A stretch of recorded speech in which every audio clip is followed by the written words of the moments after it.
Ngasisu pudona lakchari Inspector Tayai Samaga Kuntrani Pan Suwatanga Sandukchari Batoromasi Hojik Hingliba Amadi Laikhidraba Kanagomba Matega Marile Nazadi Sandukchari Batoromasi Wakalna Sagachaba Kalpanan Tabi Ribasingi Puning Loksing Oinabamadi Miam Gidamakta Owapothana Nubigidamag Sandukchaba Monodrama Amakang Asumna Gosai Yum Adudigi Mahag Pot Yum Duna Mayum the Halak Numit Adu the Tokiba Todok Aduna Mahaki Wakal Yamna Sontaki Tabak Machatoba Tolop Yamna Fangdaba Asiguma Tabak Amatorabasu Mi Ama Oivana Mahaki Matata Satar Kibamo Matawaduda Mahak Kang Mangamdi Amadi Edisnin SP Aduna Yum the Halak de Mahak Yumadu Tadotuna Laki Numit Aduda Edisnin SP do Machanopa Jacksona Lokiram Amadi Todo Dugi Matanga Mapabung the Tanki Masigi Makatara Koda Matangi Numita Inspector Tayagi Police Station da Gamay Sir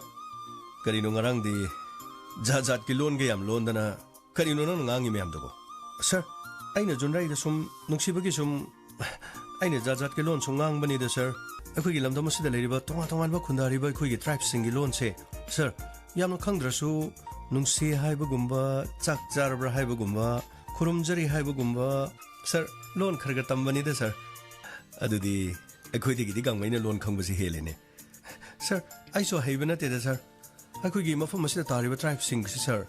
Masing yam midden, sir. Amagamaga loan panabadi, Manipuri loan that don't pound over neither, sir. Good, gangway. I know Yam Natagale. Ado John Raidubu, Nanas Hog, the number Tim Crabo. Sir, I net Uncolonda in a Nuxi Hide, Mana Sunuxi Hide. Ado Ibani no in a redden, sir. Ado I could dinang na sana buwasing do Amatata Banico. Kang sir. Sir Giwata Badugi, Laman Kumo in a certain rang tada, but I sukang sir. Yari. Raje. Sir, Mahanga lady, we move do the ordinary Giwa Punkra. I could tell Namado. Madugi, I investigation token at Ogani. Sir, upon the Mimala, sir. Eh, Kananogame. Sir, Sanjar, sir. Oh, Kana, where no? I go psycho. I sargam to Nazaki. Yani, sit Sanction Bureau. Thank you. Sir, I'm the Sanjarki. Oh, Jong. Sidalo, Sidapomlo. Lo Jong. Nangna Madugi, case of Dugimatandra. Money, sir. Sir, I case of Dugimatanda. Makatana Karim to ticket piron. I case to hand of Jargan and Linus. Eh, Kaidoroba. Nangu Edisnin is speaking the labor. Yam Ole Hedene. Jumnaginangi duty Natana. Imu do the Makatana Yam Ole Hedene. Imungi Tabo Kantoba, Sing Kaiba, Makuya Pakoni Gonchaba, Sai Sing Tumba, Karikayunangam Hedene. Sir, Madupanama, Lina Chumangatanis. Adubusa. I case to hand of Jargisha. Eh, Karimutoroba. Hojin Karidorogi. Nahamakina Haiki Sindu. Loina Aran Manisiro. Sir. Punama, Chumangatanis. Adubu, sir. I how's it in Ingtamle? Aduna Makatana. I want to Sataki Bamu, many Dumatanga. Sarna to get Peter Basuan. Sarna to get Peter Basu. I gain a waboy. Sargi Matatalibo, Saramagi. You Maduda, Sarni investigation of Matamda. Sir, I gain a paboy get ability. I know what contempt the gay. I know performance this hard to complain of crypto. Mudugi Mutangapi. Sir, Yargadi, Makatana cases is a tabir. Oh, Nangina Mindu, sir. Gosai Heavenis. Gosai. Aishu, Police Department at Tabotoba Muman. Mapomacida Makugi duty, Makuining Tisan at Tori. Sir, I put on my conversation. I'm going to tell you Kudima. Adubus. I'm going to tell you Sigumna. A day ladybug. Madunung eyes at the Badigi. Madu in a Kanganing Badigi, Madung the Toktan and Bagidama. I just heard the Waka Chairman. Adubus. I bung up you. Sargit Chilebumatum. I know Maramudu Kahinki Basigidam. Gosai. How's it in Ning Tamle Harisi? Tabuk to Gibotare Haribro. Mani, sir. I Tabuk to Gibotazari. Eh, Karigi. Karigi don't Potaga Dorino. Natraga. Edisnin Espina. Tabuk to get dismissed or bro. Natraga suspend or bra. Amona la ano hebra. Kari Habugino. Sir, Edisnenadi, I would have the Gitan Torpanati. Adubus. Magi Munum the Lady, Mahakinupi, Mahaki Machanopi, Aduga, Mahaki Machanopa Jackson. I will yam Hantanakali. Karisulita Mahaki Mikralaga, Makuigi Mung the Chatang and Nugidama. I will shiva all. Sir, Amuro Anira Katanati. Ain't it how Homeri letter for the Makuigi Mung the Ibu, Minaya Mugum season. Sir, I shall see Gumatodoka the Aina Takivadili. Adubusha. I'm going to talk about Todoxina, quite the Gehenna like Tiba. Aduka, quite the Gehenna, a taba sing that took a check at among the Nisar. I can't we have a candy, sir. Adubusha. Maquina party over the Chahabagi Makugi plate, I do the papa. Ado, I'm going to Maquina Lake Togan.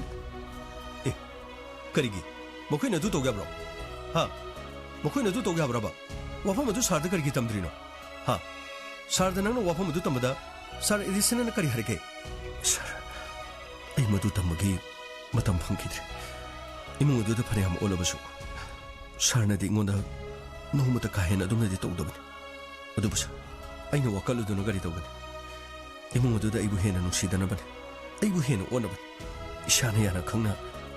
I give Polum singer to Yumdana. I Yum the Hanjar Rabbis. Was I? Nangi Wafamasi, I Tabadan White. Topam talked about Tabakari Mudu Toraga, Nang and Hanabasu, I depart. Kudong Chadaba, no one that told you about Singado. Nang it is named the Fazanatam Gadavan. Tangai Fedrabadi, Madugi action loan of Honagadavan. Mokwini hit the Wiabro. Sir, I carry Matapam Zatri. I kiss you. I give family laser. Surely be Imaipa. Adusa. I get Chanopi Amadis Anopams. Yoksang no meet Yorokadori. Aina Panga Tolo Badudagi, by Sakazitang Piru, Aina Heiser Womatamnasu. Me will be Wangamati. Pashapirakti Habagi, Aina Sobo or Obakarisulitisa.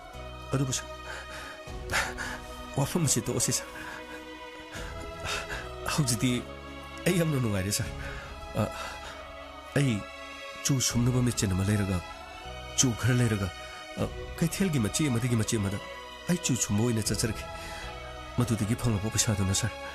I Kerleraga, Otora, Carino. Amaleragamo. I passenger Puduna Otto Chelagina Kalesa. Matuna. I can why Bobun Shimorgan. Migi Makasu Tangar. Migi Lukaksu Chara. Atuka. I Nintam no show anything against Gosai. Nana Lori Bapiri, but do get them to the Aina Sotagari. Adubosai. Me a Manakaino, Shitraba. I net told you with a book to the Kaina. Hantana Kalabadi. Para Maditam Bibiab. Parini. How's your Makatanan? Tabosito Bupam Drabo. Sir, I am an I get department again. I net to keep him at Garisho or Paletro. I give him a day. Amanamadum Sin Kenis. Adusa. You madu the Imakatana Taboko Bopam there is. Sir, please. Yargati, I know a catcher Masingado. Madugimatang the investigation, Karimata Chatabirunus. Pari Pari. Nana Twinewise the Drabanina. Nasana Yarabanina Kariharun. Gosai. Chu Sumnabasu, Otto Torobasu. Hingbagidiam la line him behind. Adubu. Aina no white tribute. Patrabo Moquina Mu Mine Krasataraga. Nang Ninghana Tokibedo. Madugi the Montana no white of Yuan. Pareduti. Nang the Yadrabanina. Aina Karitorun. Sir. Atadi. I am Tukcharuki. Pari Pari. Chalo sir. Tabak Subumatam the Chilau Tigan. Upon the Tabagama Suraga. Maduduki take. A queening of Karatalagan. Step by step, Matang a queen of Siri Gabi. Nangboina Tagali. Sir, Tagachri, sir. Sir, Sigi, Aki, what is it about the sir? I could have gone so later, sir. Game. Makoi Karagimarata. Assume the Kariguma Tolpataragadi. Karito Gadagi. Kari Kuntang Tangadagi. Kari Exon Logadagi. Aduga. I know Makogi Matagari away. Cannoning I with one. Todo I have a say, Mina Kundaba, Mina Tazadaba. Tabadangwiba, Tu Jumba, Gayamarum Tuidana. Adubu, ꯑꯩꯅ ꯃꯥꯕꯨ ꯊꯥꯒꯠꯂꯤ ꯃꯤꯑꯣꯠ ꯃꯤꯅꯩ ꯆꯦꯠꯊꯕꯅ ꯈꯥꯡꯕ ꯉꯝꯗ꯭ꯔꯕ ꯏꯃꯨꯡ ꯑꯗꯨꯗꯒꯤ ꯃꯍꯥꯛꯅ ꯄꯥꯝꯖꯕ police ꯗꯤꯄꯥꯔꯠꯃꯦꯟꯗ ꯑꯁꯤꯒꯨꯝꯕ ꯄꯔꯁꯅꯦꯜ ꯑꯃꯅ ꯈꯥꯡꯕ ꯉꯝꯕꯒꯤ ꯄꯥꯡꯒꯩ ꯑꯗꯨ ꯃꯗꯨ ꯂꯥꯟꯈꯤꯗꯨꯅ ꯉꯁꯤꯗꯤ ꯊꯕꯛꯇꯒꯤ ꯄꯣꯊꯥꯔꯛꯂꯤꯕꯅꯤ ꯑꯃꯔꯣꯝꯗ ꯃꯍꯥꯛꯀꯤꯗꯃꯛ ꯅꯨꯡꯉꯥꯏꯇꯦ ꯑꯃꯔꯣꯝꯗ ꯑꯃꯨꯛ ꯄꯨꯛꯅꯤꯡ ꯑꯁꯦ ꯑꯩꯅ ꯆꯥꯎꯊꯣꯛꯄ ꯐꯥꯎꯏ ꯍꯤꯡꯅꯅꯕꯒꯤꯗꯃꯛ ꯊꯕꯛꯇ ꯆꯤꯜꯍꯥꯎ ꯊꯤꯕ ꯍꯧꯅꯗꯦ ꯃꯥꯅ ꯊꯥꯡꯅꯂꯤꯕ ꯈꯣꯡꯊꯥꯡ ꯃꯥꯏ ꯄꯥꯛꯄ ꯑꯣꯏꯁꯅꯨ ꯃꯄꯨꯅ ꯃꯥꯕꯨ ꯆꯥꯟꯕꯤꯕ ꯑꯣꯏꯁꯅꯨ ꯁꯔ ꯑꯩ ꯑꯣꯏꯔꯗꯤ ꯁꯔ ꯃꯥꯅ ꯇꯧꯔꯤꯗꯨ ꯈꯨꯗꯧ ꯁꯧꯒꯠꯇꯅ ꯁꯔ ꯃꯣꯏꯒꯤ ꯏꯃꯨꯡꯗꯨ ꯑꯩꯒ ꯈꯟꯅꯕꯗ ꯈꯥꯡꯕ ꯉꯝꯃꯣꯏꯗ ꯁꯔ ꯃꯤꯅꯁꯨ ꯀꯔꯤꯒꯤ ꯍꯟꯊꯅ ꯈꯟꯕ ꯍꯧꯅꯕ꯭ꯔꯅꯤ ꯁꯔ ꯒꯃꯩ ꯑꯩꯈꯣꯏ ꯄꯨꯂꯤꯁ ꯗꯤꯄꯥꯔꯠꯃꯦꯟꯗꯁꯨ ꯉꯥꯏ ꯑꯩꯈꯣꯏꯅ ꯇꯧꯈꯤꯕ ꯊꯕꯛ ꯊꯧꯑꯣꯡ ꯈꯔ ꯍꯥꯏꯕꯗꯤ ꯑꯩꯅ ꯇꯧꯕ ꯅꯠꯇ꯭ꯔꯁꯨ ꯑꯇꯣꯞꯄ ꯄꯨꯂꯤꯁ ꯄꯔꯁꯅꯦꯜ ꯑꯃꯅ ꯃꯈꯣꯏꯅ ꯇꯧꯈꯤꯕ ꯊꯕꯛ ꯊꯧꯔꯝ ꯈꯔꯗ ꯈꯖꯤꯛꯇꯪ ꯀꯥ ꯍꯦꯟꯈꯤꯕ ꯃꯤꯌꯥꯝꯅ ꯃꯈꯣꯏꯕꯨ ꯇꯨꯀꯠꯆꯕꯗ ꯆꯨꯝꯅ ꯅꯤꯌꯣꯝ ꯆꯨꯝꯅ ꯊꯕꯛ ꯇꯧꯖꯔꯤꯕ ꯄꯨꯂꯤꯁ ꯗꯤꯄꯥꯔꯠꯃꯦꯟꯗ ꯂꯩꯖꯔꯤꯕ ꯀꯌꯥ ꯑꯩꯈꯣꯏꯗꯨꯕꯅꯤ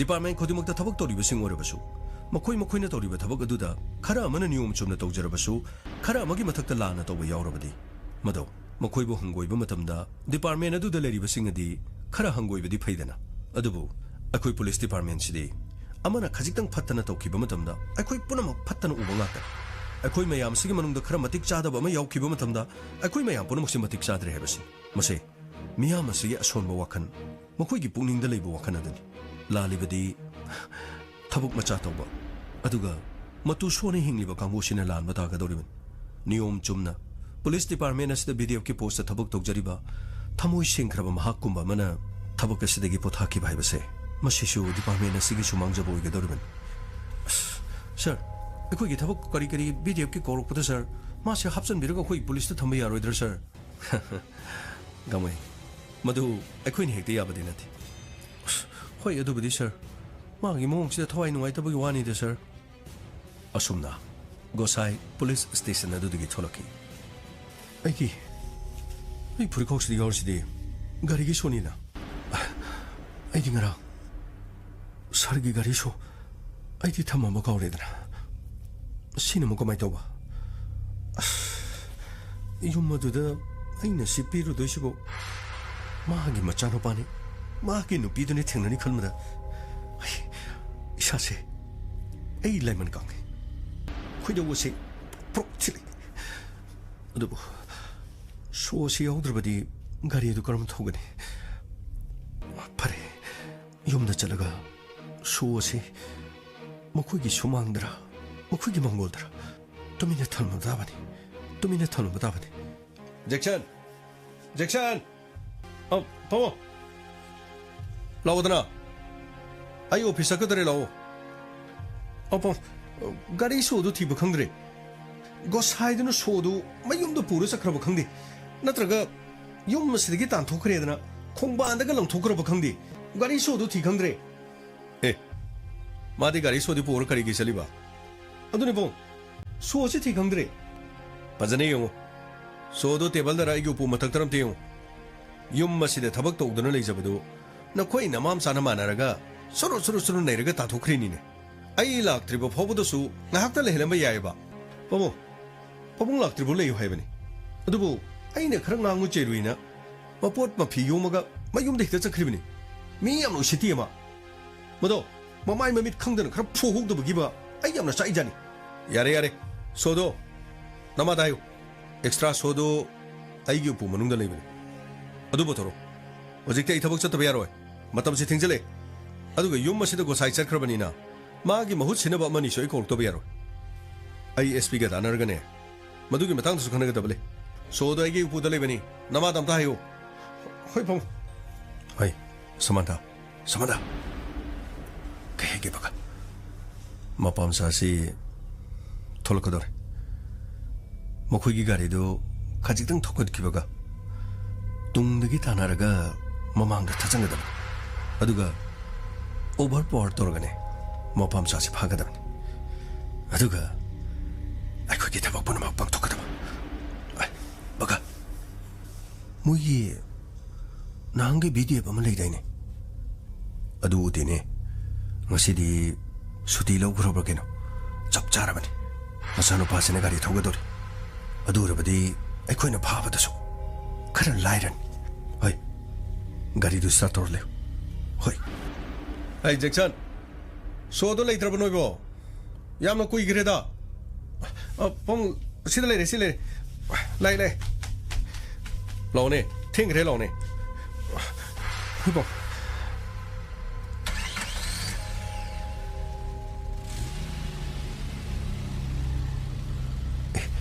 Kanano side. Aku sargi gari matung sida.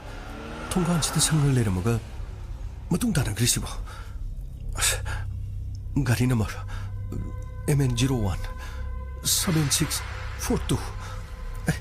Karigino. Mukha gari se kana tanang grisi kaigino. Chumna thabak chali jala. Aina chingna bam leida. Oh, so se pibana ngodrin. Extra sona thokra malini. Officer bagi kharga thindok chinjin doba. Yum da su kharga sangbagi. Gosai du leibadu khara phabane ba. Na khuigi na maga nangana. Namdana angang da suru nairaga yum asigi tan thokrini. As pabu adugi keng khalonu da. Horen office dagi mana taba mani ko purlo. Masadu ipak te da. Pije chakcha dagi tok thuruk dagi ek songning ba. Ma ko mani yum se leraga du no. Adugi wanatine yum da khulai pai ba mi ma lei bai se afabani ne mi ni hekta laksa bang moi do ni ne adu pong ma na tra so to pom tham yai keno horen pong la pada amara ni ra kano ko puro la lo re ai su pong thamaga ai su thabam salu ga dong to nang su thabak jani hai doni horen ai ni yum da haning kan da di gari do thong no bale do den yani pong du gi pong na dum hairo ai dum sat la lo re ke dor ge adu horen pong la pada yum sida leina security do amani puro su yaidana Jackson hai ba so hai bani na khoi na mam na chagi mong si aina di khra pham da bani yum ma sida leiri badu na khoi ne di usi thoidana na khoi ni he ngang do su tari bani ai ga no mota thabak chali basi go saina na khoi ni gi maram da kari go mabata tamdi mathau ma sakhang na imung sida thabak tawri bani thabak macha tawi hai ba sune ma ga mi ate gi yeng na ru bada di na khoi ne to bongam da ba thabak kya ma na tawri bani Kaino hajugo mana kari tawdana hey yum masida yung ta hogot padagi natro namara phamung da leire aduga nachera yum masida leiba matamda kari mate mung sigi thabaga bonati tum hogolopaga na khoi mayam gi cha ai gi cha madigi mu sing bene gas logone imung asigi na khoi nang mabu sak su thongali ni madudagi hendoke dana ai bo office da chatpada thindok tinjin mana tawri hey mahak ama leiba haibasi mi nadi khoktak chari bani ne yong ngasi ma leitabada imung asti hang isu udro koi pawna di yum da leitabani na mana tori mo mathosi khangdaba pochai hurali do ai gi phiron hurali imung asti da mana tori se as aphobam ta natira pochai leiba chalasu paisa khara huran aduga pot ohong ba khara lesala keji khara phada as mana to buji bong khangdaba ni da yare Jackson mi amada mi amane hekta maran sibai se chap chaba khudam changdam phangdana nangna hairagasu aini hekta thajagadaba nati nang aigi chan nokhoi na mana sana go saida tori bido kharadi hen mani ko aduga nei wahige horen aina por khodor bisinga se sidadi hana gomni hekta tri tawon masigi matung dadi mokhoi ni yaning da tor su ingonda hana paw haigadabani ai leitringi da ta thomba yaro ko hoi pong chalo gari se thok chalo 마망 같이 우드 감절루네 해도 감절루네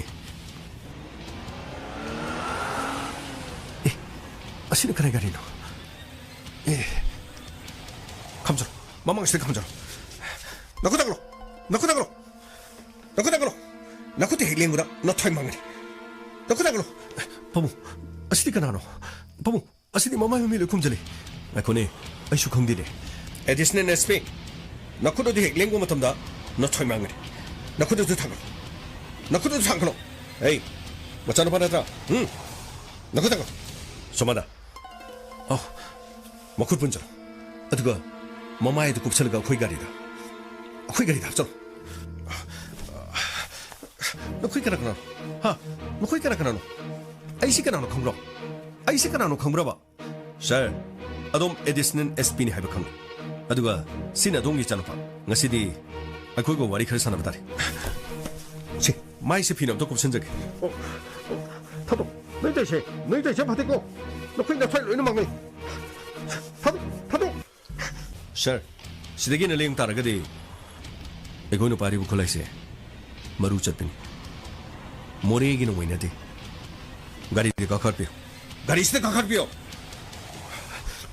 ꯃꯈꯣꯏꯁꯤꯕꯨ ꯀꯅꯥ ꯀꯅꯥꯅꯣ ꯑꯦ ꯅꯪꯒꯤ ꯄꯥꯕꯨꯡꯅ ꯑꯩꯈꯣꯏ ꯀꯅꯥꯅꯣ ꯍꯥꯏꯕ ꯈꯪꯉꯣꯏꯅꯦ ꯀꯥꯈꯠꯂꯣ ꯒꯥꯔꯤꯁꯤꯗ ꯀꯥꯈꯠꯂꯣ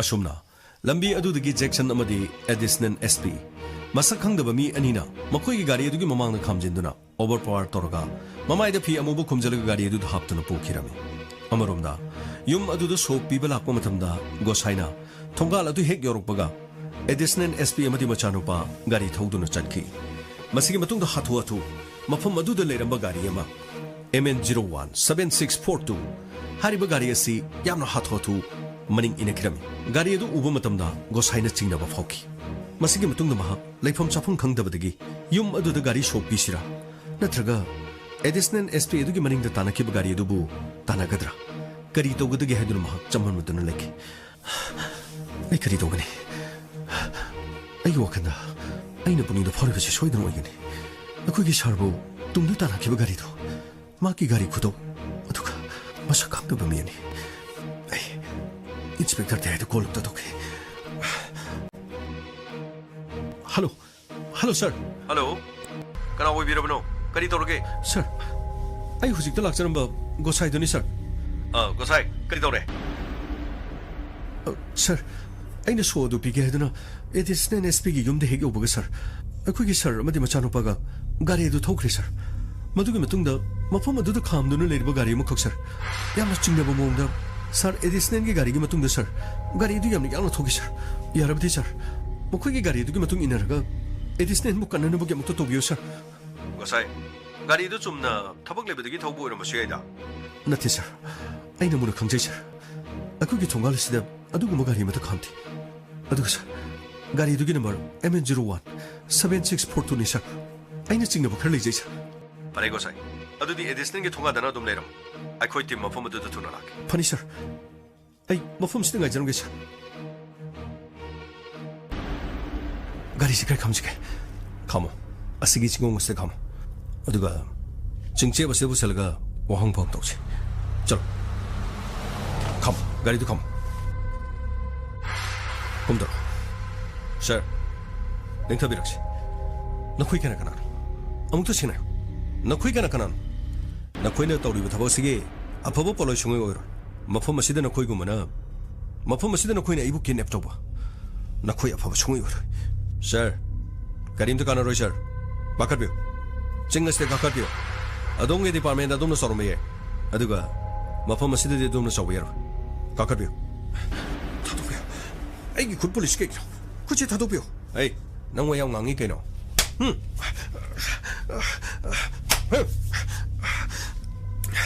ꯀꯩꯒꯤꯅꯣ ꯑꯩꯈꯣꯏꯅ ꯃꯐꯝꯁꯤꯗ ꯐꯥꯔ ꯄꯣꯂꯤꯁ ꯎꯏꯁꯤꯗ꯭ꯔꯤ ꯀꯩꯒꯤꯅꯣ ꯆꯂꯣ ꯅꯄꯥꯕꯨꯡ ꯑꯁꯤꯒꯤ ꯃꯇꯨꯡ ꯏꯜꯂꯣ ꯆꯂꯣ ꯑꯩꯈꯣꯏꯅ ꯍꯥꯏꯕ ꯌꯥꯔꯗꯤ ꯐꯩ ꯑꯩꯈꯣꯏꯅ ꯍꯥꯏꯕ ꯌꯥꯗ꯭ꯔꯗꯤ ꯅꯄꯥꯝꯆꯥꯒꯤ ꯄꯨꯟꯁꯤ ꯉꯁꯤ ꯑꯁꯤ ꯂꯣꯏꯔꯕꯅꯤ ꯆꯂꯣ ꯀꯥꯈꯠꯂꯣ ꯀꯥꯈꯠꯂꯣ ꯂꯧꯃꯩ ꯒꯥꯔꯤ ꯈꯥꯝꯃꯣ ꯁꯤꯗ ꯑꯁꯤꯗ ꯒꯣꯁꯥꯏ ꯂꯩꯔꯦ ꯒꯣꯁꯥꯏ ꯀꯔꯣ ꯂꯝꯕꯤꯗ ꯆꯠꯈꯤ ꯁꯥꯔ ꯁꯣꯟ ꯋꯥꯡ ꯊꯪꯕꯗ ꯆꯠꯈꯤ ꯀꯥꯈꯠꯂꯣ ꯒꯥꯔꯤꯗ ꯀꯥꯈꯠꯂꯣ ꯐꯅꯤ ꯁꯥꯔ ꯅꯪ ꯒꯥꯔꯤꯗꯨ ꯅꯝꯕꯔ ꯈꯪꯉꯤꯗ ꯈꯪꯉꯤ ꯁꯥꯔ MN01 7642ꯅꯤ ꯁꯥꯔ ꯃꯣꯏ ꯃꯤ ꯀꯌꯥꯒꯨꯝꯕ ꯁꯨꯒꯦ ꯁꯥꯔ ꯃꯈꯣꯏ ꯑꯅꯤꯃꯛ ꯅꯣꯡꯃꯩ ꯑꯇꯦꯟꯕ ꯉꯥꯛꯇ ꯄꯥꯏ ꯑꯗꯨꯒ ꯁꯥꯔ ꯒꯥꯔꯤꯗꯨꯗ ꯃꯤ ꯑꯇꯣꯞꯄ ꯌꯥꯎꯕ꯭ꯔꯥ ꯍꯥꯏꯕꯗꯤ ꯑꯩ ꯈꯪꯖꯗ꯭ꯔꯤ ꯁꯥꯔ ꯐꯔꯦ ꯒꯃꯩ ꯁꯥꯔ ꯒꯥꯔꯤꯗꯨ ꯈꯔ ꯊꯨꯅ ꯊꯧꯖꯜꯂꯨ ꯑꯗꯨꯒ MN01 7642 ꯍꯥꯏꯔꯤꯕ ꯅꯝꯕꯔꯁꯤ ꯂꯝꯕꯤꯗ ꯊꯦꯡꯅꯔꯕꯗꯤ ꯒꯥꯔꯤꯗꯨꯒꯤ ꯃꯇꯨꯡ ꯏꯟꯒꯗꯕꯅꯤ ꯐꯅꯤ ꯁꯥꯔ ꯍꯥꯏꯌꯨ ꯀꯔꯤꯒꯤꯗꯃꯛꯇꯅꯣ ꯅꯈꯣꯏꯅ ꯑꯩꯕꯨ ꯃꯐꯝ ꯑꯁꯤꯗ ꯐꯥꯗꯨꯅ ꯄꯨꯔꯤꯁꯤ ꯀꯩꯒꯤꯅꯣ ꯍꯥꯏꯌꯨ ꯀꯔꯤꯒꯤꯗꯃꯛꯇꯅꯣ ꯑꯩꯒꯤ ꯃꯥꯏꯗ ꯈꯨꯝꯖꯤꯜꯂꯤꯕꯁꯤ ꯊꯥꯗꯣꯛ ꯁꯥꯔ ꯃꯥꯏꯗ ꯈꯨꯝꯖꯤꯜꯂꯤꯕꯗꯨ ꯊꯥꯗꯣꯛꯑꯗꯤ ꯑꯩꯈꯣꯏꯕꯨ ꯁꯣꯏꯗꯅ ꯀꯣꯟꯅ ꯁꯛ ꯈꯪꯉꯛꯄ ꯁꯥꯔ ꯁꯥꯔꯅ ꯑꯩꯈꯣꯏꯒꯤ ꯃꯤ ꯑꯃꯗꯒꯤ ꯅꯣꯡꯃꯩ 3 ꯑꯗꯨꯒ ꯗ꯭ꯔꯒ ꯃꯈꯜ ꯈꯔ ꯄꯨꯟꯅ ꯂꯨꯄꯥ crore 2.5 ꯍꯥꯏꯔꯤꯕ ꯁꯦꯟꯐꯝꯗꯨ ꯁꯥꯔꯅ ꯑꯩꯈꯣꯏꯒꯤ ꯃꯤꯗꯒꯤ ꯐꯥꯕ ꯃꯇꯝꯗ ꯁꯨꯝꯅꯇꯪꯒꯤ ꯅꯣꯡꯃꯩ ꯑꯃ ꯑꯗꯨꯒ ꯂꯨꯄꯥ ꯂꯥꯈ 4ꯒꯤ ꯗ꯭ꯔꯒ ꯐꯥꯏ ꯍꯥꯏꯗꯨꯅ ꯄ꯭ꯔꯦꯁ ꯃꯦꯗꯤꯌꯥꯗ ꯐꯣꯡꯗꯣꯛꯄꯤꯔꯤ ꯑꯇꯩ ꯄꯣꯠꯂꯝꯁꯤꯡ ꯑꯗꯨ ꯀꯔꯥꯏ ꯂꯩꯒꯦ ꯀꯩꯅꯣꯅ ꯍꯥꯏꯁꯤꯕꯣ ꯃꯗꯨꯒꯤ ꯊꯕꯛꯇꯨꯗꯤ ꯅꯥꯐꯀꯤ ꯊꯕꯛꯅꯤ ꯑꯩꯈꯣꯏꯒꯤ ꯊꯕꯛ ꯅꯠꯇꯦ ꯁꯥꯔ नाफना पोचै फारबसु अखोइगी मी फाखिबदुदी नाफना नथि अखोइगी मीदगी फाखिबदुदी सरगी टीमनन सर करिसु कानरो सर द खोइ सोइदन मकी सरगी कमिशन सोइदन पिरकी नोंमै दु यमले सोमना तंगे मतंग उलगा लेमहोरिबा नोंमै सिंग दु कराइदा थम्बिरिनो नोंमै अमममदा अखोइना पुसलैदो लुपा लाख तरा तरा अदुगा ड्रग अखोइना पुसलकिबा लुपा करोड़ अनि अदुबु प्रेस मीडियादा दोम उलगलिबदुदी मसिंग सुनो पिरक्त्रे हाइबियो सर कनागी मखुता लेबगी अदुगा सर पोट अदु सारना पोरो हाइदुना अखोइना हाइबा मफम अमदा सारना कोबिगदमनि पोट चै अदु पोरगलबा अखोइ मफम अदुदगी चकिनि अदुगा अखोइगी पंथुंगफम योरबा मतुंगदा सर अमदी सरगी चनबा टेक कायदना अदोंगी पुलिस डिपार्टमेंट फंगननबगीदमा अखोइना होनगनि अखोइबा थाजो हाइबियो यामलबा सेनफम सिंगदु कदे वाइदे थमगी अखोइदा सिनबियो सारगी सोइदना अखोइना खुदोन तमगनि कइनो नो हाइदुबो अइगे तिमदुनु फाखरबसु सोमनतंगी नोंमयमा अदुगा लुपा लाख मरिगी ड्रग खकन मदुदगी अहेनबदी अखोइदा योरमबसु नथि अदुगा मदुदगी करिगुम योरम तारगसु नखोइदा अइना पिगदबगी मरम लैति हुरानबा नखोइगी नखुदा अइना करिगी बिसा पिगदोरिनो अइना तोरिबा थबकसे थमोइ सेंना यामना थमोइ सेंना लुपा अमता करप तोगदना अइ पुलिस डिपार्टमेंट सिदा थबक तोरिबनि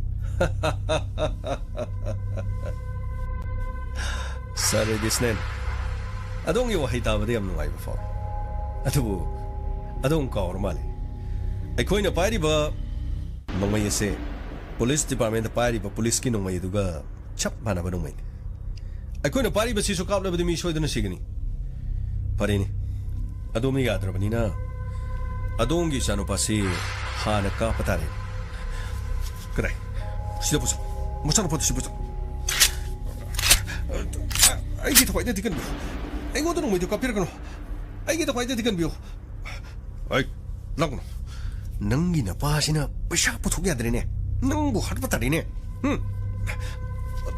अबतंगाइखो नंसा वा फजन तंगना किसि अइगे चानो पादा करिगी खुथागा दोरिमनो अखोइना नुमिन अदुदु फाखिबदु नोंमै अमगा लुपा लाख मरि खक्तनि हाबिसिबु मसिदगी हेनबा करिनो नोइ पामिसिबो अदु ओइरगना युमदा पाउ पिबिरो लुपा लाख मरि पुथोखरदि अदुगा लेमहोरिबो नोंमैसिं मफम मसिदा पोरो हाइदुना अदोंगी युंगी नुबिदा फोन तोबियुसे से फोन सिलेर सिदा तोबियो कदाइदगी अदुगा अमनो सेनफम अइना करमना पिगदुना अदुगा अइना करिगिदमक नोंमैसिं पाइसन्दुना थंगदोरिबन अइना हरिबसे नोखै थाजो सोमनतंगी लुपा लाख मरिगा नोंमै अमा खक्तनि करिगिदमक नोखैना इबु बदराम तोरिबनो अइनि फफचना हारि हौजिकसु मतम लेरि नोखैना हारिबो वफमदो अरानबो वफम अदुगा नखोइ अफबो ओइरो नखोइ अफबो सुङै ओइरो हारिबस ओ सारगे वफम सि याद्रे फरेन बगर इतो लो सिदलो इतो सिदम तजंगिरो मचानो पासे असिगी उजिदा पुंचला थमछि होइतो थादो एइ थादो थादो एइ सिदलो नंगी ना पासिबो शापियो आदिने लापना मफम असिदा पुल्ले थमगा टारगेट ओइफम ओरगा नोंमै काप कदोरिबनिने से नखुदो थादो एइबो थादो से एइबो थादो सोमाना कानादि मचानुपासी मसूंग ताना कापथलसी कदाई नोंमै चौबदो पिरो नोंमै से पिस्तोल सिनगा कापगुमसी AK-47 सिना अचौबनु मसिना कापदौन कइनो नखुइ तोइदुगिनो AK-47 नखुइगिनो खुता AK-47 कइदौरगे सर नोंमै अचौबसिबो अखोइदि पाइबि यादब्रो सिसु अखोइना मिंगोंदे योन खिनबो पुरकपो नोंमै अदोमना लेमहोरिबो नोंमैसिंग अमदि यामलबा सेनफम सिंग अदु मफम सिदा पोहलक्तबा तारबदि सि उरबरा सिगी पाइरिबा मसिगी AK-47 राइफलसिना नचानपागी पुंछि लोसिंगनि मफम मसिदा मसुंग के थोंगननबगिदमक अनप रेंजदा कापसिनदुना हातगनि अंगासा अइना हरिबसिमदु थाजो अइदि पैसासिंग अदु खंगदि अदुगा अखोइना नुमिन अदु फाखिबदु सुमनतंगी लुपा लाख मरिगा नोंमै अमगा मदि ड्रग खरा दुगनि नखोइना थाजदृसि करिगिनो एडिसनेन मदुगी मतम हेले ꯑꯗꯣꯝꯅ ꯑꯁꯦꯡꯕ ꯉꯥꯡꯉꯣꯏꯗꯧꯕ ꯑꯗꯨꯒ ꯌꯥꯝ ꯈꯔꯕ ꯑꯩꯈꯣꯏꯒꯤ ꯁꯦꯟꯐꯝ ꯑꯗꯨ ꯄꯤꯔꯣꯏꯗꯧꯕ ꯑꯣꯏꯔꯗꯤ ꯑꯩꯈꯣꯏꯅ ꯃꯐꯝ ꯑꯁꯤꯗꯒꯤ ꯅꯄꯥ ꯅꯆꯥꯕꯨ ꯍꯤꯡꯅ ꯆꯠꯍꯟꯈꯤꯕꯗꯤ ꯑꯐꯕ ꯑꯣꯏꯔꯣꯏ ꯅꯈꯣꯏ ꯑꯅꯤꯒꯤ ꯄꯨꯟꯁꯤ ꯍꯧꯖꯤꯛꯁꯤꯗ ꯂꯣꯏꯕ ꯇꯥꯕ ꯃꯗꯨ ꯅꯠꯇ꯭ꯔꯕꯗꯤ ꯅꯈꯣꯏꯕꯨ ꯑꯩꯈꯣꯏꯅ ꯀꯤꯗꯅꯦꯞ ꯇꯧꯈꯤ ꯍꯥꯏꯕ ꯏꯔꯥꯏ ꯂꯥꯏꯅ ꯈꯪꯈꯤꯕꯁꯦ ꯅꯤꯡꯒꯗꯕ ꯂꯥꯏꯗꯨ ꯅꯤꯡꯉꯣ ꯍꯧꯖꯤꯛꯅ ꯄꯨꯟꯁꯤ ꯂꯣꯏꯁꯤꯟꯕꯤꯔꯒꯦ ꯅꯠꯇꯦ ꯏꯕꯨꯡ ꯑꯩꯅ ꯍꯥꯏꯔꯤꯕ ꯆꯃꯨꯛꯇ ꯊꯥꯖꯣꯛꯀꯩꯗꯧꯔꯕꯒꯦ ꯁꯔ ꯑꯩꯅ ꯎꯕ ꯒꯥꯔꯤꯗꯣ ꯁꯤ ꯂꯩꯔꯦ ꯅꯝꯕꯔꯗꯨ ꯆꯞ ꯆꯥꯅꯔꯦ ꯁꯔ 7642 ꯉꯥꯏꯈꯣ ꯒꯥꯔꯤꯁꯤꯒꯤ ꯃꯅꯨꯡꯗ ꯃꯤ ꯌꯥꯎꯕ꯭ꯔ ꯌꯦꯡꯁꯤ ꯒꯥꯔꯤꯗꯨ ꯈꯝꯃꯨ ꯒꯝꯃꯩ ꯐꯅꯤ ꯁꯔ ꯂꯣ ꯀꯨꯝꯗꯔꯣ ꯁꯔ ꯒꯥꯔꯤꯁꯤꯒꯤ ꯃꯅꯨꯡꯗꯗꯤ ꯀꯅꯥꯝ ꯌꯥꯎꯗꯦ ꯁꯔ ꯃꯐꯝ ꯑꯁꯤꯗ ꯒꯥꯔꯤ ꯈꯥꯝꯕꯁꯤꯅꯗꯤ ꯆꯤꯡꯒꯣꯡ ꯑꯁꯤꯗꯒꯤ ꯄꯪꯂꯥꯞ ꯂꯥꯞꯇꯅ ꯆꯤꯡꯊꯛ ꯑꯁꯤꯗ ꯁꯣꯏꯗꯅ ꯂꯩꯔꯝꯒꯅꯤ ꯁꯟꯇꯣꯁ ꯁꯔ ꯃꯅꯤꯡꯂꯣꯝ ꯆꯠꯂꯣ ꯚꯤꯃꯣ ꯁꯔ ꯁꯣꯝꯒꯤ ꯑꯋꯥꯡ ꯊꯪꯕ ꯆꯠꯂꯣ ꯒꯝꯃꯩ ꯁꯔ ꯅꯪꯅ ꯁꯤꯒꯤ ꯃꯃꯥꯡꯂꯣꯝ ꯆꯠꯂꯣ ꯐꯒꯅꯤ ꯁꯔ ꯒꯣꯁꯥꯏ ꯅꯪ ꯃꯈꯥꯁꯤꯗ ꯒꯥꯔꯤꯁꯤꯡꯁꯤ ꯌꯦꯡꯗꯨꯅ ꯂꯩꯔꯝꯃꯣ ꯑꯩꯈꯣꯏ ꯃꯐꯝ ꯑꯁꯤꯗ ꯂꯩꯕ꯭ꯔ ꯌꯦꯡꯒꯦ ꯁꯔ ꯑꯩꯁꯨ ꯂꯥꯛꯆꯒꯦ ꯁꯔ ꯑꯩꯁꯨ ꯁꯔꯒꯤ ꯄꯨꯟꯁꯤ ꯀꯟꯕꯗꯤ ꯑꯩ ꯌꯥꯎꯕ ꯄꯥꯝꯖꯩ ꯁꯔ ꯒꯣꯁꯥꯏ ꯅꯪꯒꯤ ꯅꯈꯨꯠꯇꯁꯨ ꯈꯨꯠꯂꯥꯏ ꯄꯥꯏꯗꯦ ꯑꯗꯨꯒ ꯃꯈꯥꯗ ꯂꯩꯔꯝꯕ ꯐꯒꯅꯤ ꯁꯔ ꯄ꯭ꯂꯤꯖ ꯑꯩꯁꯨ ꯂꯥꯛꯆꯒꯦ ꯁꯔ ꯐꯔꯦ ꯂꯥꯛꯑꯣ ꯑꯩꯒꯤ ꯇꯨꯡ ꯏꯜꯂꯣ ꯐꯅꯤ ꯁꯔ ꯑꯁꯦꯡꯕ ꯍꯥꯏꯒꯦ ꯍꯥꯏꯕ꯭ꯔꯥ ꯑꯁꯦꯡꯕ ꯍꯥꯏꯔꯣ ꯍꯥꯏꯕ꯭ꯔꯣ ꯌꯥꯝꯂꯕ ꯁꯦꯟꯐꯝꯁꯤꯡ ꯑꯗꯨ ꯄꯨꯂꯤꯁ ꯗꯤꯄꯥꯔꯠꯃꯦꯟꯗ ꯅꯈꯣꯏꯅ ꯁꯥꯏꯌꯦꯟ ꯉꯥꯏꯌꯦꯟꯅꯔꯒ ꯐꯥꯈꯤꯕꯅꯤ ꯌꯥꯝꯅ ꯐꯕ ꯑꯗꯨꯒ ꯄ꯭ꯔꯦꯁ ꯃꯦꯗꯤꯌꯥꯁꯤꯡꯗꯅ ꯈꯖꯤꯛꯇ ꯎꯠꯄ ꯅꯠꯇ꯭ꯔꯣ ꯂꯨꯄꯥ ꯂꯥꯈ 4ꯒ ꯅꯣꯡꯃꯩ ꯑꯃꯒ ꯒꯥꯏꯅ ꯑꯗꯨꯛ ꯌꯥꯝꯈ꯭ꯔꯕ ꯅꯣꯡꯃꯩꯁꯤꯡ ꯑꯗꯨ ꯂꯣꯠꯁꯜꯂꯒ ꯂꯨꯄꯥ ꯀ꯭ꯔꯣꯔ 2.5ꯕꯨ ꯂꯨꯄꯥ ꯂꯥꯈ 4ꯈꯛ ꯎꯠꯂꯒ ꯑꯦꯗꯤꯁꯅꯦꯜ ꯑꯦꯁꯄꯤ ꯑꯔꯣꯏꯕ ꯑꯣꯏꯅ ꯍꯥꯏꯔꯤ ꯅꯣꯡꯃꯩ ꯑꯃꯗꯤ ꯄꯩꯁꯥꯁꯤꯡꯗꯨ ꯀꯗꯥꯏꯗ ꯊꯝꯃꯒꯦ ꯃꯐꯝ ꯑꯁꯤꯗ ꯑꯩꯈꯣꯏꯅ ꯍꯥꯏꯕ ꯃꯐꯝ ꯑꯃꯗ ꯄꯣꯠꯂꯝꯁꯤꯡ ꯑꯗꯨ ꯊꯤꯜꯂꯛꯀꯗꯕꯅꯤ ꯍꯧꯖꯤꯛꯃꯛ ꯑꯗꯣꯝꯅ ꯐꯣꯟ ꯇꯧꯕꯒꯤ ꯈꯨꯗꯣꯡꯆꯥꯕꯗꯨ ꯄꯤꯔꯤ ꯃꯁꯤꯒꯤ ꯃꯈꯥ ꯇꯥꯔꯛꯄꯗ ꯑꯗꯣꯝꯅ ꯊꯧꯋꯥ ꯁꯥꯗꯕ ꯇꯥꯔꯗꯤ ꯑꯩꯈꯣꯏꯕꯨ ꯐꯠꯇꯦ ꯍꯥꯏꯒꯅꯨ ꯑꯉꯥꯡꯁꯥ ꯑꯩꯅ ꯅꯈꯣꯏꯗ ꯍꯥꯏꯈ꯭ꯔꯦ ꯑꯩꯅ ꯀꯗꯥꯏꯗꯒꯤ ꯑꯗꯨꯛ ꯌꯥꯝꯂꯕ ꯁꯦꯟꯐꯝꯁꯤꯡ ꯑꯗꯨ ꯑꯩꯅ ꯀꯔꯤꯒꯤ ꯂꯣꯠꯁꯤꯟꯒꯗꯧꯔꯤꯕꯅꯣ ꯑꯩꯅ ꯅꯈꯣꯏꯗ ꯑꯔꯣꯏꯕ ꯑꯣꯏꯅ ꯍꯥꯏꯔꯤ ꯅꯈꯣꯏ ꯃꯐꯝ ꯑꯁꯤꯗꯒꯤ ꯊꯨꯅ ꯆꯠꯂꯣ ꯑꯗꯨꯒ ꯑꯩꯒꯤ ꯈꯨꯠꯇ ꯄꯨꯜꯂꯤꯕꯁꯤ ꯊꯥꯗꯣ ꯑꯗꯨꯒ ꯃꯥꯏꯗ ꯀꯨꯞꯁꯤꯜꯂꯤꯕ ꯐꯤ ꯑꯃꯨꯕꯁꯤ ꯂꯧꯊꯣꯛ ꯅꯈꯣꯏ ꯑꯐꯕ ꯁꯨꯡꯑꯣꯏ ꯑꯣꯏꯔꯣꯏ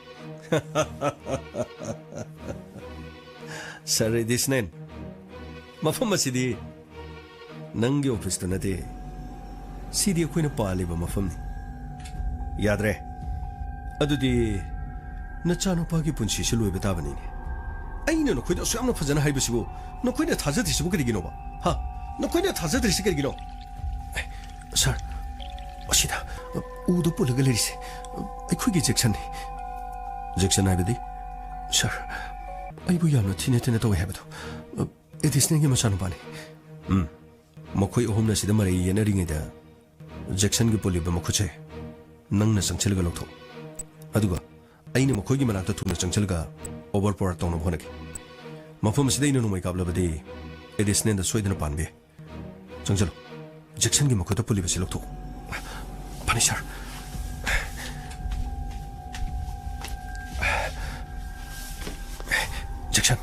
ꯖꯦꯛꯁꯟ ꯇꯧꯈꯨꯁꯥꯏ ꯅꯪꯗꯤ ꯀꯔꯝꯅ ꯂꯥꯡꯒꯅꯨ ꯅꯈꯨꯠꯇ ꯄꯨꯜꯂꯤꯕꯁꯤ ꯂꯧꯊꯣꯛꯀꯦ ꯇꯧꯈꯨꯁꯥꯏ ꯅꯪꯅ ꯃꯐꯝ ꯑꯁꯤꯗ ꯂꯥꯛꯄꯁꯤ ꯌꯥꯝꯅ ꯐꯔꯦ ꯉꯥꯏꯈꯣ ꯂꯥꯡꯒꯅꯨ ꯀꯅꯥꯅꯣ ꯕꯒꯠ ꯃꯆꯥꯅꯨꯄꯥꯁꯤ ꯃꯤ ꯑꯃꯅ ꯀꯤꯁꯤ ꯂꯧꯊꯣꯛꯈ꯭ꯔꯦꯅꯦ ꯍꯦ ꯀꯅꯥꯅꯣ ꯑꯗꯨ ꯀꯅꯥꯅꯣ ꯅꯪ ꯀꯅꯥꯅꯣ ꯍꯥ ꯅꯪꯅ ꯀꯔꯤꯒꯤ ꯑꯗꯨ ꯂꯧꯊꯣꯛꯏꯅꯣ ꯊꯧꯔꯤ ꯂꯧꯊꯣꯛꯄꯒ ꯁꯥꯔꯤ ꯅꯊ꯭ꯋꯥꯏ ꯃꯥꯡꯕ ꯇꯥꯔꯦꯗꯅ ꯇꯧꯈꯨꯁꯥꯏ ꯅꯪ ꯅꯣꯡꯃꯩꯅ ꯄꯥꯜꯂ ꯃꯥꯜꯂꯦ ꯇꯧꯈꯨꯁꯥꯏ ꯌꯥꯅꯦ ꯍꯦ ꯅꯈꯨꯠꯇ ꯄꯥꯏꯔꯤꯕ ꯈꯨꯠꯂꯥꯏ ꯊꯥꯗꯣꯛ ꯑꯩ ꯏꯟꯁꯄꯦꯛꯇꯔ ꯇꯌꯦꯟ ꯅꯈꯨꯠꯇ ꯄꯥꯏꯔꯤꯕ ꯈꯨꯠꯂꯥꯏꯁꯤꯡ ꯑꯗꯨ ꯊꯥꯗꯣꯛ ꯕꯒ ꯁꯣꯕꯥ ꯆꯦꯟꯖꯔꯣ ꯍꯦ ꯆꯦꯟꯒꯅꯣ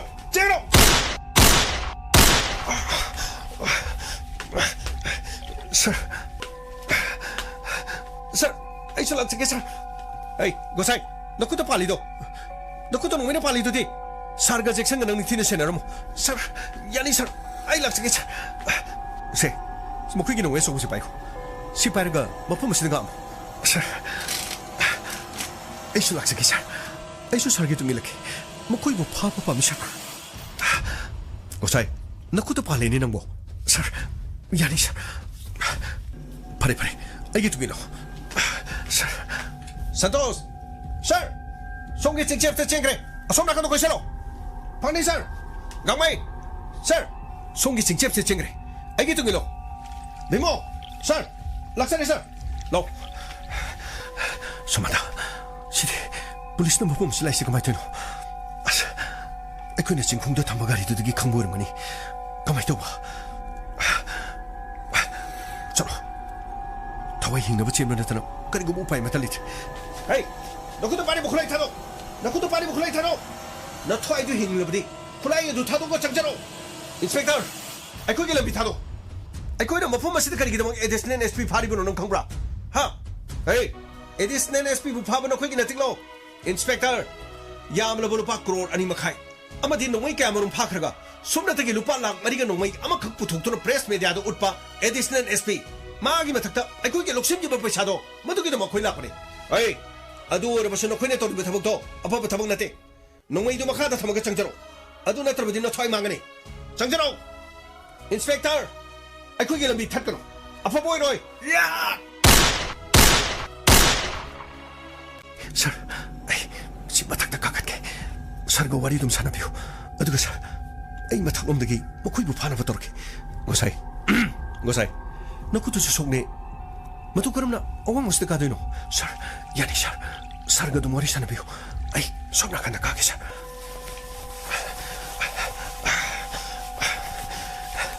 आइना हारिबसने अमावरे अमोरे खुलाइदु थादोगा आइखोइदा चंगजबनो ख्वाइदगी फगनी मधु न तब तारबदे खोइन खुद हलबदि नखोइनेगे बुंछि मांगनी अथोबा मतमदा नखोइने पाइरब खुलाइदो मखादा थबगा चंगजरो मधुदगे हेना फबा लेते आइखोइना हारिबसने आइने नखोइदा सोमगी मिनिट अनिगी मतम पिरि मसी फावगी मनुंगदा चंगत्रबदि आइखोइ सोइदना खुद थारकनी इंस्पेक्टर आइखोइगे लंबिदा ए पिगनो आइखोइगे यामलब सेनफम सिगदु फाजन खरगा चुमनो सु पुथोक्तबा आइखोइदि सेनफम सिगदु मांगलबनिना आइखोइगे पुछि मांगलबसु यारे आइखोइगे लंबि थादो आइखोइगे लंबि थादो या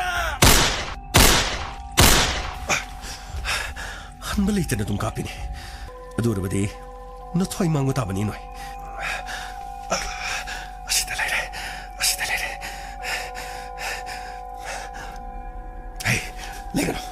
नखोइनि लेंगनो हे नखुतो पारिबो खुलाइ थादो लेंगनो ए नखोइनि नोंमसे मानो पाइ लेरमे ए सिदि गना ए नखुतो पारिबो खुलाइ थादो गना या थादो याद्रदि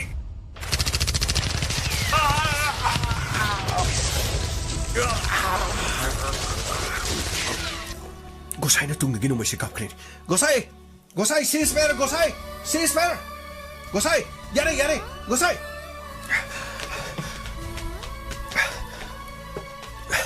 Kamdorba, wina sirba. Oh, sir, no may soba kapil ko na no. Santos, ay namang lumdagi warisa naman. Tung lumdagi video gosay na. Mukoy ni buhat kri. Oh, gosay, thank you gosay. Gosay, thank you. Eh, nangki kusi di suena. Sir, gosay ki kusi di nung pali. Sir, नोमिने direct पान मनते sir पामो मस्ते के बनी sir ओ लो ससलो एडिसनेल बुथा दोस सर सर माइको मांग दोस के सर ओ ते नखोइना मतम साना लापुदगी आइगी पुंछि अमदि इसानो फगी पुंछि गलेदना sir Jackson Pamo, kaidore, nang sopra, nang unda kapa nung ito sopro, Pamo, ay unda kapa pa nung ito, ako'y tako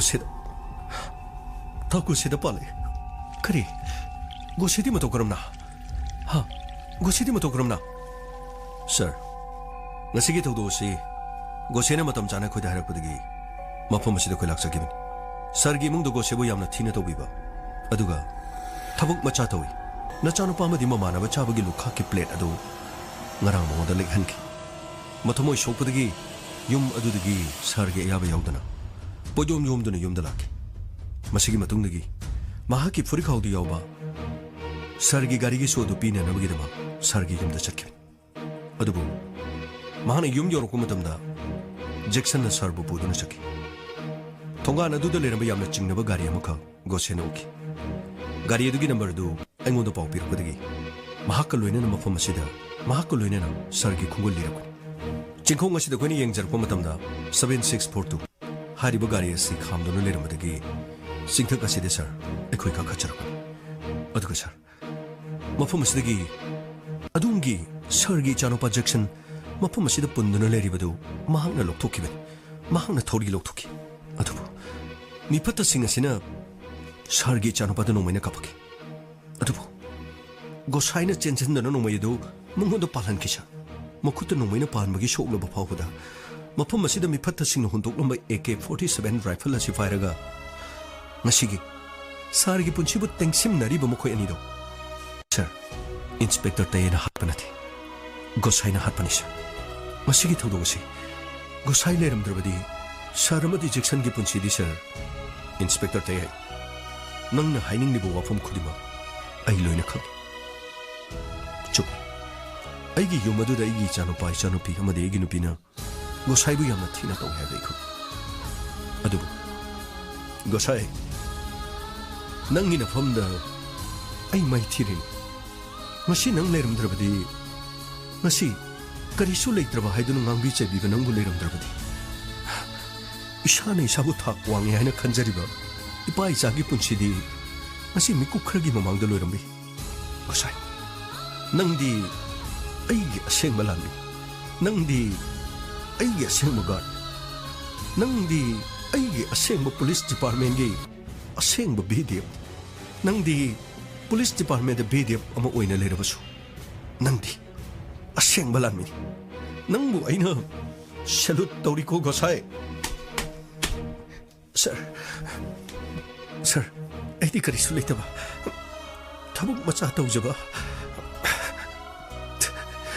ꯌꯥꯝꯅ ꯇꯣꯟꯕ ꯃꯤꯅꯤ ꯁꯔꯅ ꯀꯔꯤꯒꯤꯗꯃꯛꯇ ꯑꯩꯒꯨꯝꯕ ꯀꯔꯤꯁꯨ ꯂꯩꯇꯕ ꯑꯃꯅ ꯁꯔꯅ ꯁꯦꯂꯨꯠ ꯇꯧꯕꯤꯔꯤꯕꯅꯣ ꯁꯔ ꯑꯩꯗꯤ ꯊꯕꯛꯇꯒꯤꯁꯨ ꯄꯣꯊꯥꯖꯔꯕꯅꯤ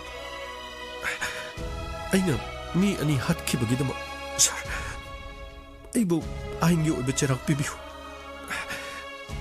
ꯑꯩꯕꯨ ꯗꯟꯗꯤ ꯄꯤꯕꯤꯌꯨ ꯁꯔ ꯀꯔꯤ ꯗꯟꯗꯤ ꯅꯪ ꯀꯅꯥꯅ ꯊꯕꯛ ꯇꯣꯛꯏ ꯍꯥꯏꯔꯤꯕ ꯑꯩꯅ ꯅꯉꯣꯟꯗ ꯗꯤꯁꯃꯤꯁ ꯍꯥꯏꯈꯤꯕ꯭ꯔꯣ ꯅꯪꯅ ꯊꯕꯛ ꯇꯣꯛꯄꯒꯤ ꯑꯌꯥꯕ ꯑꯩꯅ ꯄꯤꯈꯤꯕ꯭ꯔꯣ ꯉꯁꯤꯗꯒꯤ ꯅꯪꯕꯨ ꯀꯅꯥ ꯑꯃꯠꯇꯅ ꯍꯟꯊꯅ ꯈꯟꯕ ꯌꯥꯔꯣꯏ ꯅꯪ ꯈꯛꯇ ꯅꯠꯇꯦ ꯀꯅꯥꯒꯨꯝꯕ ꯑꯃꯠꯇꯅ ꯍꯟꯊꯅ ꯈꯟꯕ ꯌꯥꯔꯣꯏ ꯍꯦꯛ ꯍꯟꯊꯅ ꯈꯜꯂꯦ ꯍꯥꯏꯕꯁꯤꯡꯗꯣ ꯑꯩꯉꯣꯟꯗ ꯇꯝꯃꯛꯀꯗꯕꯅꯤ ꯃꯈꯣꯏꯒꯤꯗꯃꯛ ꯑꯩꯅ ꯂꯦꯞꯀꯅꯤ ꯊꯕꯛꯅ ꯑꯆꯧꯕ ꯇꯧꯕ ꯇꯣꯂꯣꯞꯅ ꯃꯆꯥ ꯐꯪꯕ ꯈ꯭ꯋꯥꯏꯗꯒꯤ ꯃꯤꯌꯥꯝꯒꯤꯗꯃꯛꯇ ꯗ꯭ꯌꯨꯇꯤ ꯇꯧꯔꯤꯕꯁꯤꯡꯕꯨ ꯑꯩꯈꯣꯏꯅ ꯀꯔꯤꯒꯤꯗꯃꯛ ꯍꯟꯊꯅ ꯂꯧꯒꯅꯤ ꯃꯤ ꯑꯄꯤꯛꯄ ꯑꯆꯧꯕ ꯍꯥꯏꯕꯁꯤꯗꯤ ꯊꯕꯛꯅ ꯈꯥꯏꯒꯗꯕ ꯅꯠꯇꯦ ꯃꯤ ꯑꯄꯤꯛꯄ ꯑꯆꯧꯕ ꯍꯥꯏꯕꯁꯤꯗꯤ ꯑꯩꯅ ꯇꯧꯔꯤꯕ ꯊꯕꯛꯇꯨꯅ ꯈꯥꯏꯒꯗꯕ ꯅꯠꯇꯦ ꯑꯩꯅ ꯇꯧꯊꯣꯔꯛꯂꯤꯕ ꯃꯑꯣꯡ ꯑꯗꯨꯅ ꯈꯥꯏꯒꯗꯕꯅꯤ ꯉꯁꯤ ꯅꯪꯅ ꯇꯧꯔꯤꯕꯁꯤꯗꯤ ꯄꯨꯂꯤꯁ ꯗꯤꯄꯥꯔꯠꯃꯦꯟꯗꯁꯨ ꯀꯅꯥꯒꯨꯝꯕ ꯑꯃꯠꯇꯅ ꯇꯧꯕ ꯉꯝꯃꯣꯏ ꯁꯔ ꯂꯧ ꯑꯩꯒ ꯂꯣꯏꯅꯅ ꯑꯩꯒꯤ ꯌꯨꯝꯗ ꯆꯠꯁꯤ ꯅꯪꯒꯤ ꯁꯣꯛꯂꯤꯕꯗꯣ ꯏꯍꯥꯟ ꯍꯥꯟꯕꯗ ꯍꯣꯁꯄꯤꯇꯥꯜꯗ ꯄꯨꯗꯨꯅ ꯂꯥꯌꯦꯡꯒꯗꯕꯅꯤ ꯖꯦꯛꯁꯟ ꯄꯥꯕꯨꯡ ꯅꯌꯥꯝꯕꯁꯤꯗ ꯂꯥꯜꯂꯦ ꯍꯥꯏꯌꯣ ꯅꯌꯥꯝꯕꯁꯤꯗ ꯂꯥꯜꯂꯦ ꯍꯥꯏꯌꯣ ꯍꯣꯏ ꯄꯥꯕꯨꯡ ꯇꯥꯒꯨꯁꯦ ꯅꯅꯥꯎ ꯌꯥꯝꯅ ꯂꯥꯟꯈ꯭ꯔꯦ ꯉꯔꯥꯡ ꯑꯩꯅ ꯇꯧꯈꯤꯕ ꯃꯑꯣꯡ ꯃꯇꯧꯗꯣ ꯃꯤ ꯑꯃꯅ ꯆꯠꯊꯒꯗꯕ ꯊꯕꯛ ꯊꯧꯔꯝ ꯅꯠꯇꯦ ꯅꯅꯥꯎꯗ ꯄꯤꯕꯤꯅꯤꯡꯕꯗꯗꯤ ꯂꯣꯏꯅ ꯄꯤꯕꯤꯌꯨ ꯇꯥꯒꯨꯁꯦ ꯄꯨꯟꯅ ꯉꯁꯤꯗꯒꯤꯗꯤ ꯑꯩꯈꯣꯏꯗ ꯂꯩꯔꯒꯗꯕꯅꯤ ꯅꯅꯥꯎꯅ ꯇꯥꯒꯨꯁꯤꯒꯤ ꯁꯦꯕꯥ ꯇꯧꯒꯅꯤ ꯑꯗꯨꯒ ꯇꯥꯒꯨꯁꯤꯅ ꯆꯥꯕꯒꯤ ꯆꯥꯛ ꯄꯨꯈꯝꯗꯣ ꯅꯅꯥꯎꯅ ꯉꯁꯤꯗꯒꯤꯗꯤ ꯐꯦꯡꯖꯔꯒꯗꯕꯅꯤ ꯑꯗꯨꯒ ꯑꯩꯈꯣꯏꯒꯤ ꯌꯨꯝꯗ ꯂꯩꯕ ꯃꯇꯝꯗ ꯁꯨꯞꯅꯇꯒꯤ ꯅꯣꯡꯃꯩ ꯄꯥꯏꯗꯨꯅ ꯄꯥꯕꯨꯡꯒꯤ ꯃꯇꯨꯡꯗ ꯏꯟꯕꯤꯒꯗꯕꯅꯤ ꯑꯩꯈꯣꯏꯒꯤ ꯏꯃꯨꯡꯒꯤ ꯊꯕꯛ ꯀꯔꯤꯃꯠꯇ ꯌꯥꯎꯕ ꯌꯥꯔꯣꯏ ꯏꯃꯥꯅ ꯍꯥꯏꯔꯕꯁꯨ ꯏꯃꯥꯒꯤ ꯄꯥꯈꯣꯟ ꯆꯠꯄꯁꯨ ꯌꯥꯔꯣꯏ ꯑꯩꯒꯤ ꯄꯥꯈꯣꯟ ꯑꯃꯗꯤ ꯏꯆꯦꯒꯤ ꯄꯥꯈꯣꯟꯁꯨ ꯆꯠꯄ ꯌꯥꯔꯣꯏ ꯇꯥꯒꯨꯁꯦ ꯑꯩꯕꯨ ꯑꯃꯨꯛꯇ ꯉꯥꯛꯄꯤꯌꯨ ꯇꯥꯒꯨꯁꯦ ꯑꯩꯕꯨ ꯑꯃꯨꯛꯇ ꯉꯥꯛꯄꯤꯌꯨ ꯖꯦꯛꯁꯟ ꯀꯩꯅꯣ ꯊꯣꯏꯗꯨꯕꯨ ꯀꯩꯅꯣ ꯑꯩꯅ ꯃꯇꯤꯛ ꯆꯥꯗꯕꯒꯤꯅꯤ ꯑꯩ ꯀꯅꯥꯗꯁꯨ ꯁꯥꯎꯗꯤꯌꯦ Hugulo. Ngasi di yamna nungai. Ngasi yausanggi kumai lakpada akhoi amagi thamoida leramba amot pasing punamak loina cham thupo ikras aidi matik sajadabani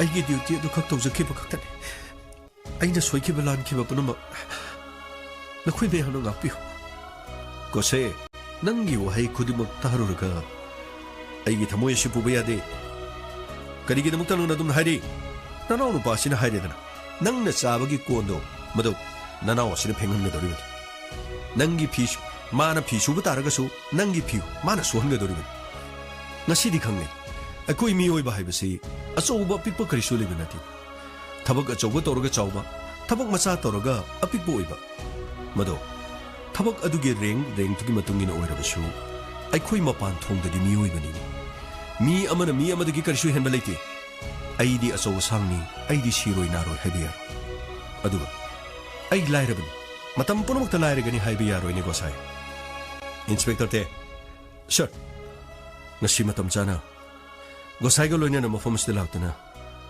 ipaisa gi punsi kan bibagi dama ai nangbu yamna thagachari sir Masi akhoi topun topuni sir ado ngasidagi gosai akhoi gi yumda pujakragi amuk hana mahakki thamoi ka henaba akhoi no honaro aduga inspector te gosai khaktagi punsi natana police department da thabak tawjariba sir adongi thona amadi dongi wahai adugi dama inspector te na dumbo thagachari thank you sir ngasi gi thodok sidi sir Mitagi pigo ororo taida sir. Gosai, akhoni yumda han khraganda. Nangi mungda changduna, nangi na chanupi amadi na chanupagi. Nakhoigi mungi yauksangi pot laina ba paisa su. Aiga chalaga puna piminarse. Sir. Gosai, ngasigi nungaira ba yauksangi numit asidagi. Akhoi masengi pukta lainaramba phataba puna makok masiko. Thank you sir. Thank you. Sir. Masigi thodokse ai urubda mitagi pita haida sir Gamai nang mo horabra Bimo sir asiba singse postmortem gi damo pusi sir gari orani sir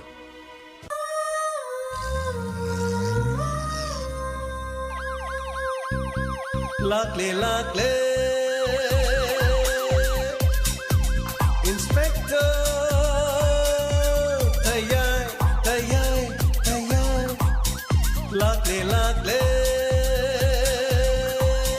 Lakle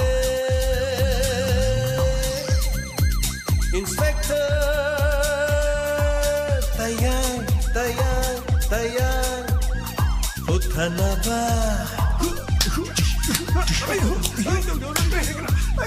kanbina ba Thank you sir welcome uthana ba kanbina ba Inspector tayar lakle Inspector tayar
ꯊꯃꯣꯏꯗ ꯈꯣꯏꯊꯨꯝꯂꯕ ꯈꯣꯟꯖꯦꯜꯅ ꯆꯤꯡꯁꯤꯜꯂꯔꯤ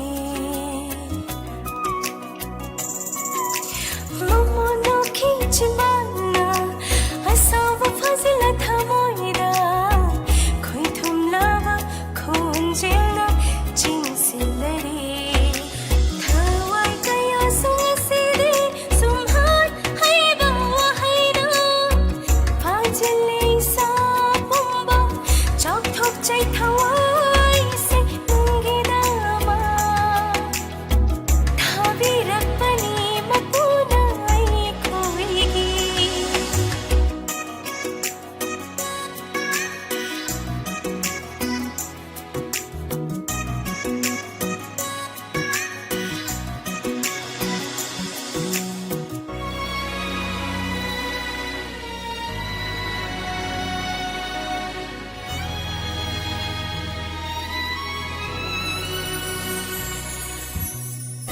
올라가기 마루니